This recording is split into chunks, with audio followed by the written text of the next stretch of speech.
Law of sines. Given one angle and two sides, and we are told to find all angles and all sides of this given triangle. Alright? So once again, class, I do have a link on the description below with regards to the law of sines given two angles and one side. Two angles and one side. So I have a video for this one, for the law of sines given two angles on one side.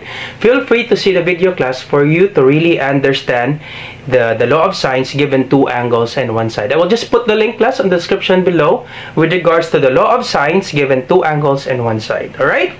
So let's answer this one. So our formula, that would be sine A over A equals sine B over B equals sine C over C. This will be our formula. Now, do not forget, class, in the law of sines, we can use the law of sines if the triangle is an oblique triangle. So, do not forget about oblique triangle. Sir, what do you mean by oblique triangle? An oblique triangle, class, it is a triangle does not contain 90 degrees angle. So, in a triangle, class, if the triangle does not contain 90 degrees, so we call it an oblique triangle. So, one angle, if the one angle measures 90 degrees, we call it a right triangle.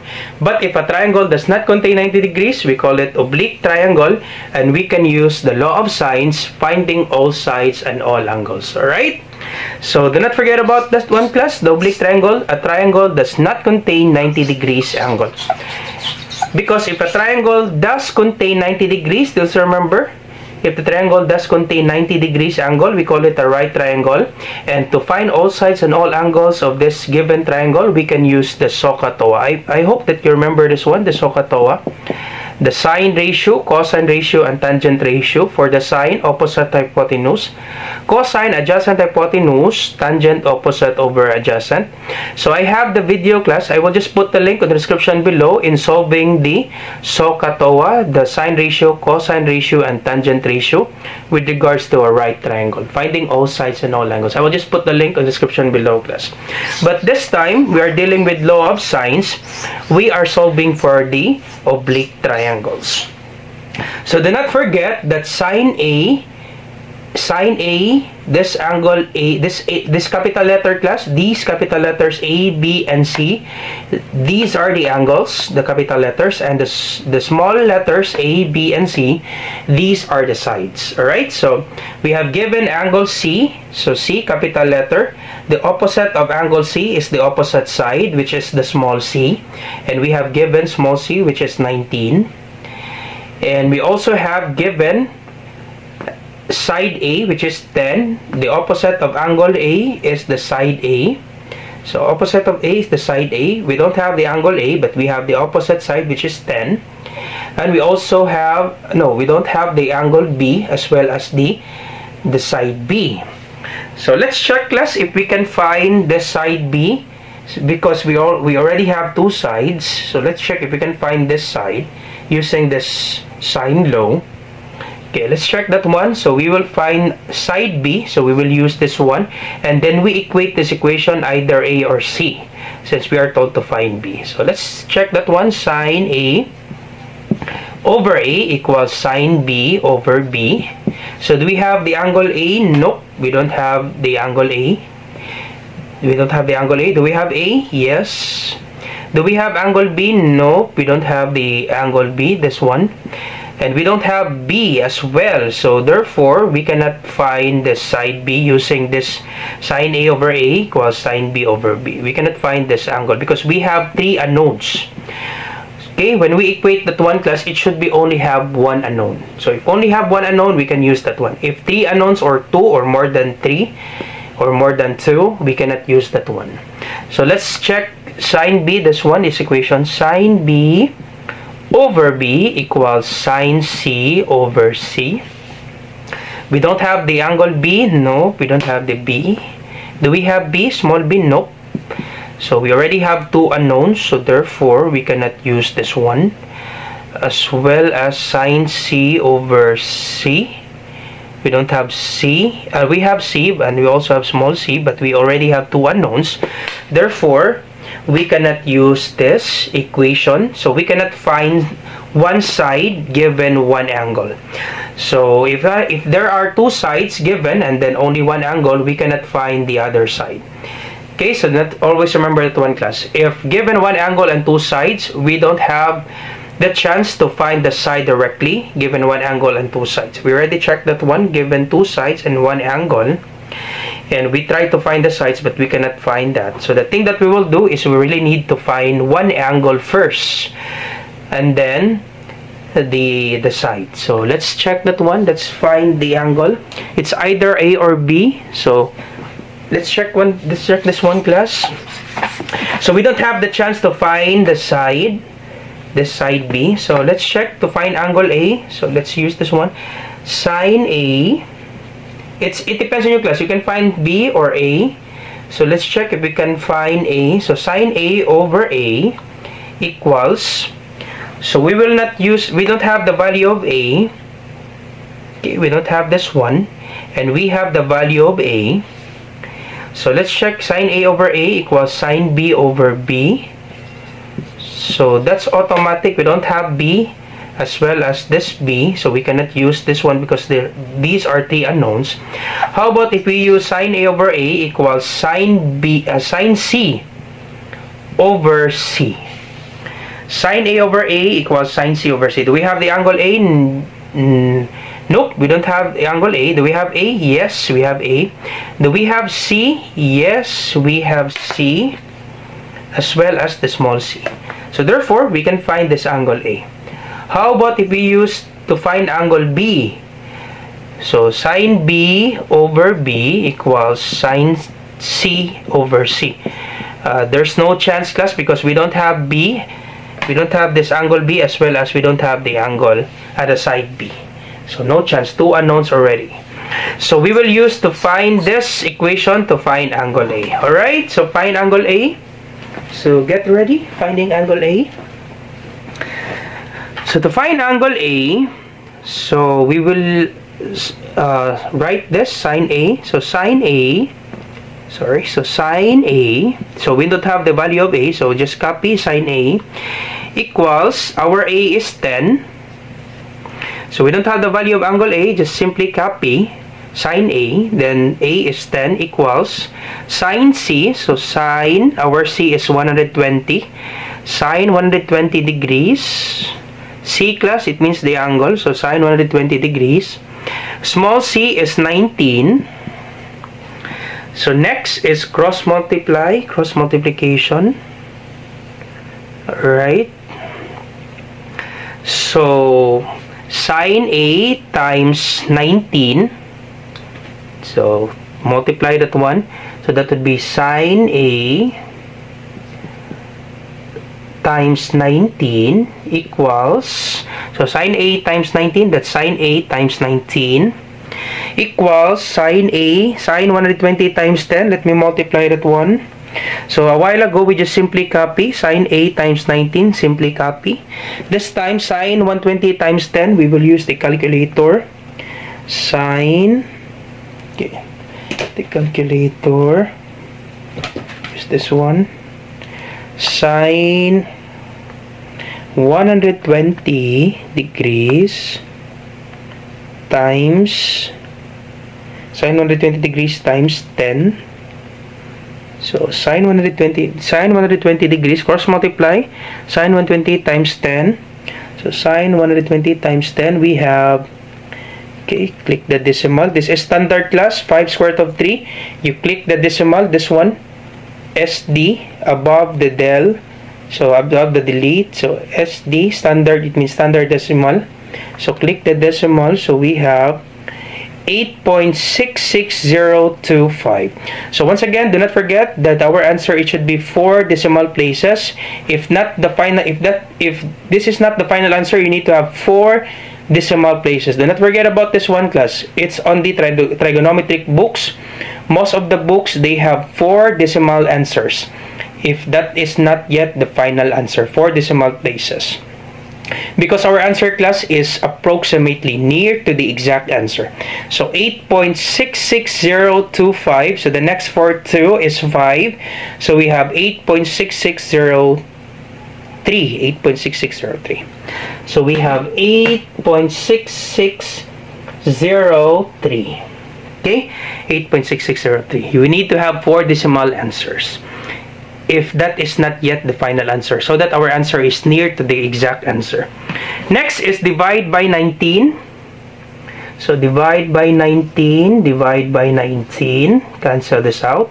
So sine A equals, so 8.6603, 8.6603, 8.6603 divided by 19. So we have 0.4558. Next for 8 is 0. So 0.4558. So 0.4558. Do not forget this one, class. 4 decimal places. Most of the trigonometric books, it should be 4 decimal places so that our answer is near to the exact answer. Because most of the answers for sine law, class, is approximate, near to the correct answer. Near to the exact answer. So 0.4558. Next, to get the value of A, to get this angle, you need to divide both sides by sine. So need to divide both sides by sine, divide by sine. So cancel this out. So A equals, once again, class, if the sine is on the bottom part, only the sine without the number, so sine only, we need to get the inverse. Okay, so do not forget, because if you will divide that, let's divide that one, class, you will get math error. 0.4558 divided by sine, and you will get math error, syntax error. So the thing that you will do, if you will divide a number only sine, if you will divide this number with sine, cosine, or tangent, if you will divide any number divided by sine, you need to get the inverse of this one. You put it on the top. So sine, you put it on the top, it should be sine inverse. Okay? This sine, you put it on the top, and it will be equal to sine inverse, then 0.4558.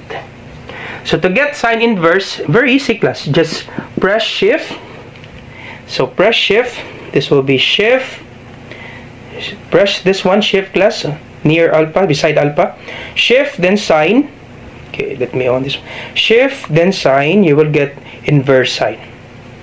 Okay, inverse sine, then 0.4558, close parenthesis, equals, and your answer is 27 point. Since this is our final answer, so round off to the nearest hundreds, 2 decimal places, 27.11. The next for 1 is 6, so 27.12. 27.12 degrees. So that's our angle A, 27.12 degrees. 27.12 degrees. Alright, so once again, don't forget to, if you will divide a number by only sine, without a number, sine only, you need to get the inverse of sine. You put it on the top, so this will be inverse sine. Okay, put it on the top, that would be equal to sine inverse. So sine inverse, then 0.4558, you will get 27.116. Next for 1 is 6, so 27.12 degrees. So this will be our angle A. So our angle A is 27.12 degrees. Alright, so next is we need to find angle B. Can we find angle B? Yes, directly. So let me erase this one. So pause the video, class, for you to understand this one. Okay, pause the video. So can we find angle B? Yes. By what way, sir? Do not forget that in a triangle, the sum of their angles, that any triangle, the sum of interior angles, it should be equal to 180 degrees. So their sum, it should be equal to 180 degrees. Any triangle, class, the sum of interior angles, it should be 180. So to find angle B, that would be equal to 180 degrees minus angle A plus angle C. So angle A plus angle C, So that would be equal to 180 degrees minus angle A is 27.12 degrees plus angle C is 120 degrees. So angle B equals 180 degrees minus, you add that one class, 127.12 plus 120 degrees. So click SD. So click SD if the answer is fraction 147.12. 147.12. So 147.12 degrees. Next is you need to subtract. So that would be 180 minus 147.12. And our angle B, you click SD. If your answer in the calculator is fraction, you click this one SD, and you will get 32.88. 32.88. Okay, 32.88. So angle B is equal to 32.88 degrees. Alright, so 32.88. 32.88 for angle B. So 32.88. Alright, so next is we need to find this side B. So let's erase this one. Pause the video, class. Okay. So to find side B, let's check if we can use sine A over equals to sine B or sine B equals to sine C. So to find this B, so let's check if we can use this one. Sine A over A equals sine B over over B. Sorry. Do we have angle A? Yes. Do we have A? Small a? Yes. Do we have sine B? Angle B? Yes. Do we have side B? Nope. Only one unknown, so therefore we can use this one. How about sine B over B equals sine C over C? Do we have B? Yes. Do we have this side B? Nope. Do we have side C? Angle C, sorry, sine C? Yes. Do we have side C, the small c? Yes. Only one unknown, so still we can use either of these two class. So it depends on you. You can use this one or this one to find this side B. So it depends on you, class. So since we just write this first one, so we will use this one. So erase. We will use this sine A. So sine A, so sine, the angle is 27.12 degrees equals, our A is 10. So our A is 10 equals sine B, so sine, our B is 32.88 degrees over, and our B, the small b, is unknown. So next is cross multiply. Alright, so cross multiply. So sine 27.12 degrees times B, copy. So sine 27.12 degrees B equals, so multiply that one, just simply copy. Then we multiply this one. So sine 32.88 times 10. Sine 32.88 degrees. Alright. Sine 32.88 degrees times 10. Alright, times 10. I hope you see this one, class. So we have 5.4288. We need to have 4 decimal places since this is not yet our final answer. 5.4288. 5.4288. Alright, so to get the value of B, divide both sides by sine 27.12 degrees. Divide both sides by sine 27.12 degrees. So cancel this out, and our B is equal to, alright, so 5.4288 divided by sine 27, okay, I hope you see this one, 0.12 degrees, close parenthesis. Okay, let me check this one. 5.8. Okay, let me check. 5.4288 divided by sine 27.12 degrees. Alright, I think this is 12 degrees equals, so we have 11 point, this is our final answer, so we need to round it up, 11.91. Okay, 11.91. So next 40 is 9, so 11.91. Alright, so let me just divide it once again. 5.4288 to make it short, divided by sine 27.12 degrees, close parenthesis, equals 11.909, so 91. Alright, so that would be our B, 11.91. So our final answer is 11.91. So that's it, class. So if you like this video, don't forget to subscribe, you share it to your friends, class, and to your classmates so that we can help them. So that will be 11.91 for our P. Alright, so I hope you learned something new today.